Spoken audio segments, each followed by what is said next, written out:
রাজধানীর মালিবাগে একটি হোটেলে পলিটিক্স ল্যাব বাংলাদেশে তরুণ নারী রাজনৈতিক নেতৃত্ব শক্তিশালীকরণ এবং গণতান্ত্রিক পরিসর পুনরুদ্ধার শীর্ষক সংলাপে বক্তব্য রাখছেন পররাষ্ট্র প্রতিমন্ত্রী শামা ওবায়দ। সরাসরি চলে যাচ্ছি সেখানে। আমাদের বলতে হবে, করতে হবে। আমার সামনে যারা বসে আছেন, আপনারা যারা রাজনীতি করছেন বা রাজনীতি করবেন, ইনশাল্লাহ আপনারা এই দেশে আরো সামনে এগিয়ে যাবেন। আমি আপনাদেরকে একটা কথা বলতে চাই, আমার ব্যক্তিগত এক্সপিরিয়েন্স। সেটা হচ্ছে যে ইটস নেভার ইজি। পদে পদে আপনি বাধা প্রাপ্ত হবেন, এটা রিয়ালিটি। বাট বাধা অতিক্রম করে আগাতে হবে।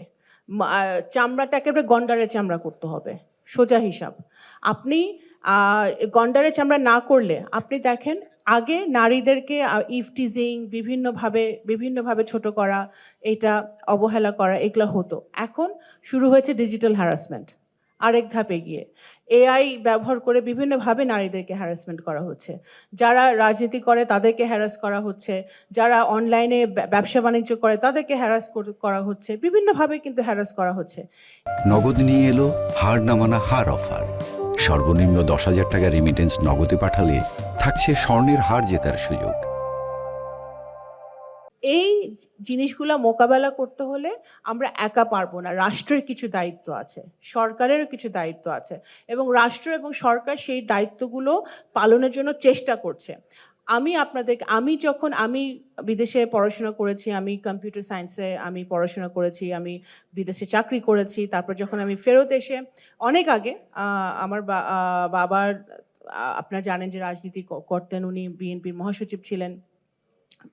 যখন আমি শুরু করলাম আমার নির্বাচনী এলাকায় যাওয়া, আমার কাছে মনে হয়েছে যে আমার কাজটা ইভেন দেন আমার বাবা শহীদ রাষ্ট্রপতি জিয়াউর রহমানের সময় থেকে ওনার সাথে উনি রাজনীতি করেছেন, সেই সময় থেকে উনি বিএনপির সাথে ছিলেন। তারপরেও কিন্তু I had to face lot of problems, that is the reality. But আমাকে যেহেতু দেশনেত্রী বেগম খালেদা জিয়া এবং আমাদের মাননীয় এখন বর্তমান প্রধানমন্ত্রী জনাব তারেক রহমান, ওনারা নারীদের রাজনীতির ব্যাপারে দে আর ভেরি পজিটিভ, এবং সবসময় তারা চেষ্টা করেছেন যারা নারীরা আছে আমাদের দলে তাদেরকে হেল্প করার, তাদেরকে সাপোর্ট করার। কিন্তু এই সাপোর্টটা কিন্তু একটা পলিসি আকারে হতে হবে। এই সাপোর্টটা শুধু একজনকে সাপোর্ট করলে বা আরো 3 জনকে সাপোর্ট করলে হবে না। It has to be a policy, যে আমার দলে আমি এত শতাংশ নারী আমি দেখতে চাই সারা বাংলাদেশে, এবং